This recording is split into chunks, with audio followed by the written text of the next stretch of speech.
Fakta unik angka 48, mengapa sistem Senbatsu begitu kejam sekaligus adil? Assalamualaikum warahmatullahi wabarakatuh. Selamat datang di YouTube channel Fans JKT48 Saidillah Enjoy. Kalian diadu, ini adalah medan perang impian. Angka 48 itu bukan sekadar jumlah member, tapi ia adalah rahasia kenapa sistem Senbatsu itu bisa kejam sekaligus adil. Kita tahu, di dunia 48 grup, Senbatsu adalah segalanya. Itu panggung, itu sorotan, itu karir, itu hidup. Di video ini, kita akan bongkar tuntas bukan cuma sejarah, tapi makna filosofis angka 48. Formula inilah yang membuat Senbatsu jadi arena paling brutal, paling jujur, dan paling transparan di dunia idol. Siap-siap, karena fakta di balik angka 48 akan mengubah cara pandang kalian selamanya. Tekan like sekarang, karena kita akan mulai dengan trauma yang diciptakan sistem ini. Pernah lihat member yang sudah berjuang bertahun-tahun, tapi kalah di Senbatsu? Rasanya sakit, kita semua merasakan itu. Sistem ini memang tidak peduli seberapa lama kamu di sana, yang ia pedulikan hanya satu hal, dukungan fans. Mengapa waktu dan senioritas jadi tidak berarti? Jawabannya ada pada angka 48 itu sendiri. Kisah ini berawal dari seorang investor bernama Shiba Kotaro. Ya, angka 48 itu diambil dari namanya, si 4 dan ba 8. Ini bukan angka keramat, ini adalah simbol strategi bisnis yang dingin. Oke. Bagian 2, membedah 3 pilar kekejaman 48. Sistem 48 tidak dirancang untuk popularitas tunggal, tapi untuk survival yang teruji. Ia adalah mesin pencetak bintang yang siap mengganti siapapun, kapanpun. Tidak ada comfort zone, itulah mengapa ia kejam. Mari kita bedah 3 pilar kekejaman ini. Pertama, konsep Massive Idol. Dengan puluhan bahkan ratusan member, kamu wajib menonjol di tengah lautan. Ini kejam karena member yang kurang beruntung dalam exposure akan tenggelam. Manajemen tidak akan push semua orang, kamu harus menarik perhatian mereka agar layak dipertahankan. Ini adalah seleksi alam yang brutal.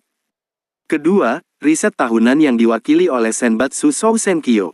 Senioritas, prestasi tahun lalu, semua dibakar abis. Setiap tahun adalah awal yang baru. Ini kejam karena memaksa member veteran yang sudah mapan untuk berjuang dari nol melawan junior yang haus. Bayangkan tekanan psikologis untuk terus-menerus membuktikan diri. Ketiga, transparansi pasar yang dingin. Sistem 48 jujur secara brutal tentang apa yang menghasilkan uang. Posisi center bukan ditentukan oleh visual atau bakat yang dipilih manajemen, tapi oleh dukungan finansial dan waktu yang diinvestasikan fans. Ini kejam karena mengubah passion menjadi komoditas yang terukur, dan membuat perbedaan kaya miskin fans sangat terlihat di panggung. Bagian 3, membongkar keadilan sejati. Namun, di balik kekejaman itu, ada keadilan sejati yang membuat sistem 48 begitu dipuja. Keadilan 48 adalah keadilan meritokrasi pasar bebas. Jika kamu bekerja keras, hasilnya terlihat. Sistem ini memberi akses setara bagi siapapun, tanpa memandang background atau koneksi. Member baru dengan aura yang kuat dan dedikasi tinggi bisa langsung melesat melewati member senior. Panggung adalah milik fans, dan fans punya kekuatan penuh untuk mengangkat atau menjatuhkan siapapun. Keadilan kedua, accountability penuh. Member tidak bisa bersembunyi di balik senioritas atau kontrak. Mereka harus terus berinteraksi, berjuang, dan mempertahankan fans mereka setiap hari, terutama di teater dan sesi hensake. Senbatsu hanya mencerminkan kualitas engagement harian. Jadi, angka 48 adalah kode etik bisnis idol. Ia kejam karena menerapkan seleksi alam dan membakar semua privilege, tapi ia adil karena memberi power penuh kepada fans dan kesempatan setara pada semua member. Ini adalah simulasi dunia kerja yang paling jujur. Bagian 4, wrap up penutup. Setelah tahu rahasia ini, bagaimana menurut kalian? Apakah sistem 48 memang satu-satunya cara untuk menciptakan idol yang sejati? Atau ini adalah bentuk eksploitasi yang dibungkus keadilan? Tuliskan pandangan terpedas kalian di kolom komentar. Kalau kalian suka konten investigasi filosofis di balik dunia 48 grup seperti ini, like, subscribe, dan share video ini ke teman-teman kalian. Kita bongkar semua misteri industri idol.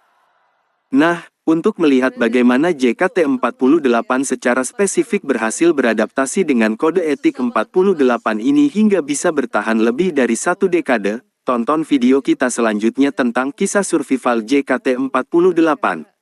Dan untuk melihat member yang paling menderita karena sistem ini, tragedi Senbatsu.